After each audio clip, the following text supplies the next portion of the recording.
lu mentang-mentang punya duit ya bisa borong banyak-banyak ya kan gitu kan. Kalau kita logikanya kan rakyat biasa, oh mentang-mentang lu punya duit orang-orang partai ya kan, lu bisa borong banyak-banyak, kita kesusahan untuk beli seliter doang gitu kan. Ya kan? Itu yang terjadi dan logika itu makanya saya bilang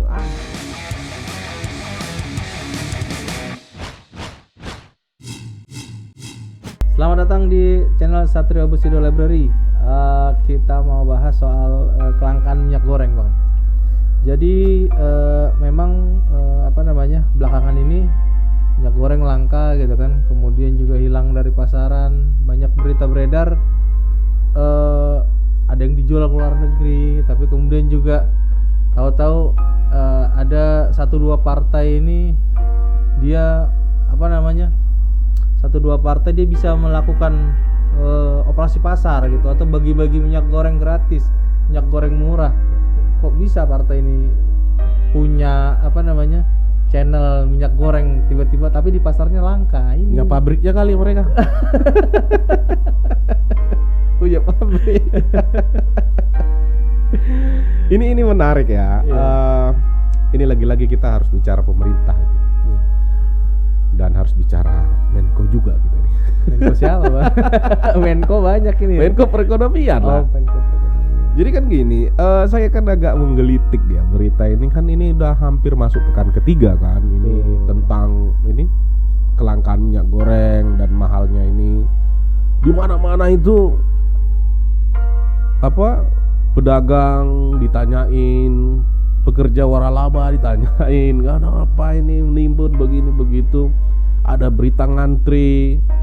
Nah, saya kira kemarin itu Pak Menko itu pergi bertemu petani itu untuk mengurai apa yang menjadi problem terhadap kelangkaan minyak goreng ini. Nggak taunya yang dibawa dari sana adalah memperjuangkan petani sawit untuk 3 periode. Perpanjangan masa jabatan. Ini absurd benar ini. Iya, betul. Ini apa gitu loh. Saya kira ini dari kunjungan petani sawit itu ada solusi.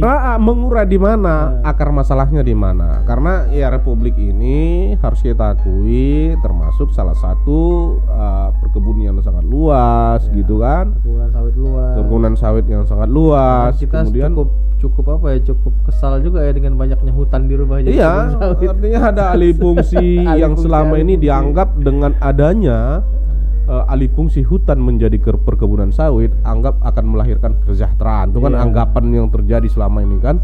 Daripada hutan itu nggak bisa dimakan kata mereka kan. Bagus dirubah jadi kebun sawit. Bahkan sampai ada dipaksakan teori bahwa sawit itu juga bagian dari hutan ya. Hutan produksi katanya sawit. Aduh. Makanya ya. Nah, terjadi kelangkaan. Tiba-tiba yang kita lihat itu informasi yang beredar di media seperti PSI, Partai Solidaritas Indonesia, seperti Demokrat melakukan operasi pasar. Iya. Terus dengan menjual ya, nggak soal kita soal harga lebih murah, nggak soal harga lebih ini. Persoalannya ada kan dari mana dia dapat stok itu? Kenapa dia bisa membeli cukup banyak sementara di pasaran langka? Dari mana dia sumbernya kan gitu. Artinya ini ada semacam upaya untuk memanfaatkan situasi untuk pembangunan citra partai. Kan akhirnya kan itu logika yang muncul. Nah, itu satu problem. Problem kedua, kenapa pemerintah nggak berinisiatif sih? Kalau misalkan problemnya itu ada kenaikan harga, misalkan ya pemerintah harus subsidi dong. Ya kan, ambil kebijakan. Karena nggak bisa pemerintah membiarkan begini saja, kan selalu mengambang. Kemarin kedelai yang cukup mahal, tiba-tiba kan ngambang, nggak tahu kebijakannya seperti apa berikutnya. Kemudian ini sekarang ini minyak goreng, sampai sekarang ini ngambang antara pernyataan menteri yang satu dan yang lain, dan pelaksana di lapangan nggak jelas. Sampai kapan kita nunggu ini gitu loh. Kalau misalkan ini harga seperti ini, harusnya pemerintah kan menerangkan itu. Bahkan berita tadi pagi dibilang bahwa kata presiden, saya tahu siapa pemainnya. Nah itu selama ini terjadi kan. Ada mafia pangan, ada mafia ini, ada mafia itu. Kalau tahu itu yang seperti itu, iya kan. Terus mau diapain? Apakah itu hanya dibiarin begitu saja dan tiba-tiba nanti mereka insaf sendiri? Atau misalkan ada langkah-langkah yang harus dilakukan terhadap mereka-mereka ini. Harusnya ada. Nah itu dia, makanya aneh kan, tiba-tiba partai ini asu ini tiba-tiba orang lagi susahan beli minyak goreng, mereka bawa minyak goreng banyak-banyak untuk dijual gitu loh, untuk operasi pasar dengan bahasa operasi pasar gitu. Sebenarnya itu kan menghina menghina logika publik. Gua kesulitan loh beli hanya 1 liter, lu beli berliter-liter untuk kamu jual seolah-olah kamu peduli dengan rakyat.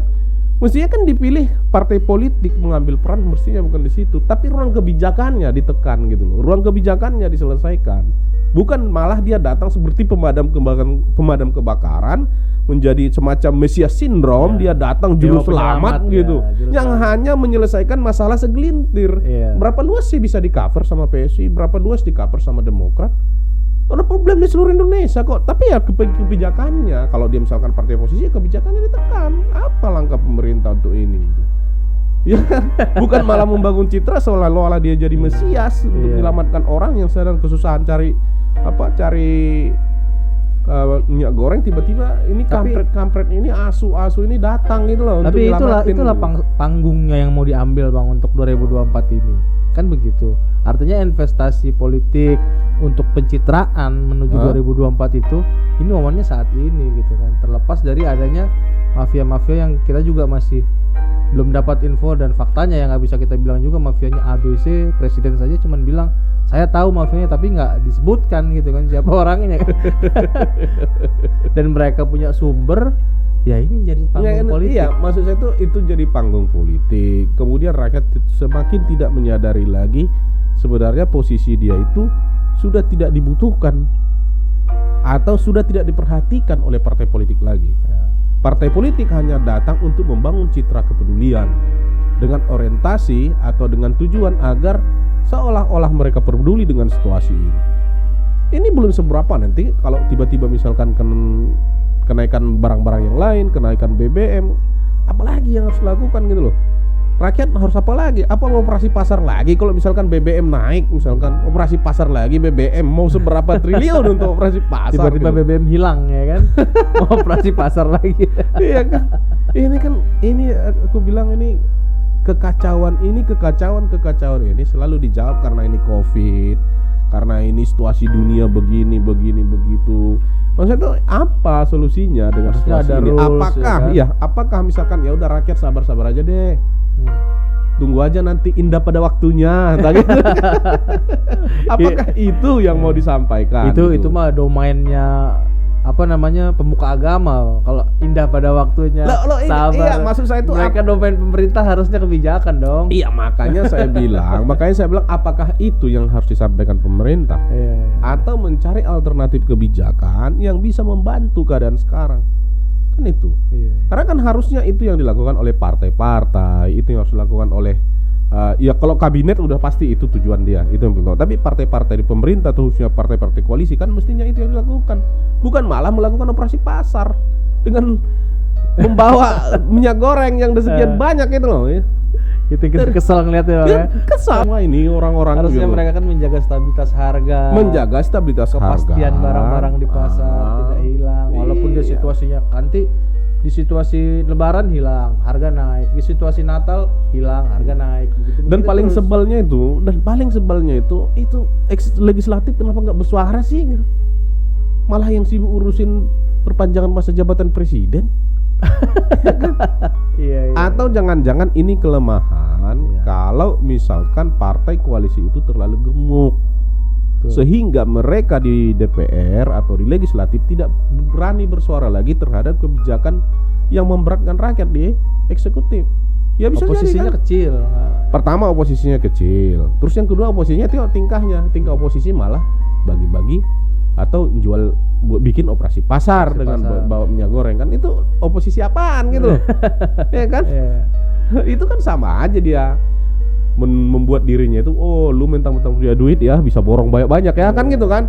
Kalau kita logikanya kan rakyat biasa, mentang-mentang lu punya duit orang-orang partai ya kan, lu bisa borong banyak-banyak, kita kesusahan untuk beli seliter doang gitu kan. Ya kan? Iya. Itu yang terjadi dan logika itu makanya saya bilang asu semua. Menyebalkan. Iya. Kesal lah kita ngeliatnya tuh. Oh, lihat berita-berita soal minyak goreng ini.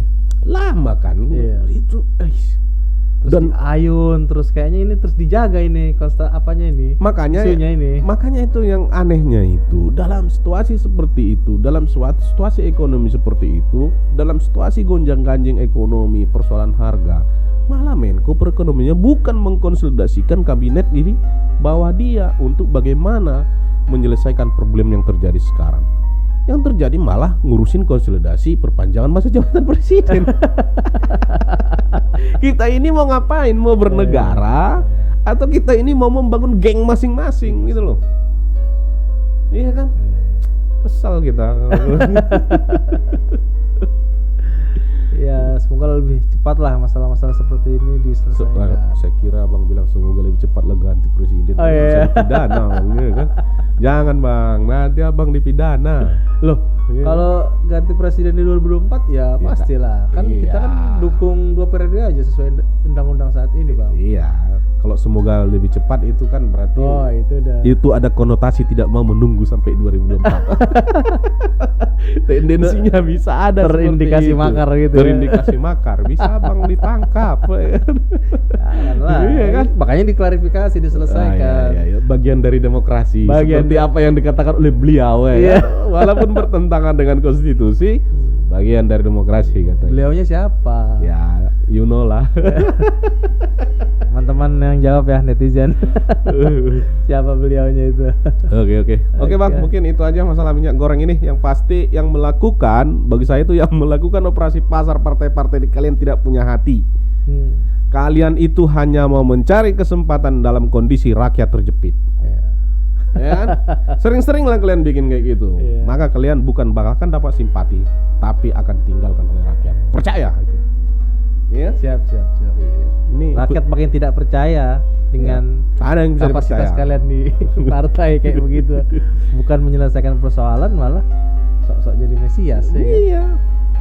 Oke, teman-teman sekalian, subscriber dari Satrio Bus Library, jangan lupa di like, subscribe, dan ditonton terus. Kita akan bahas isu-isu terkait politik menuju 2024 ini yang semakin carut marut, semakin panas, dan semakin balelo kalau ada orang ini. Ya. Oke, sampai di sini dulu. Salam dari kami. Yes.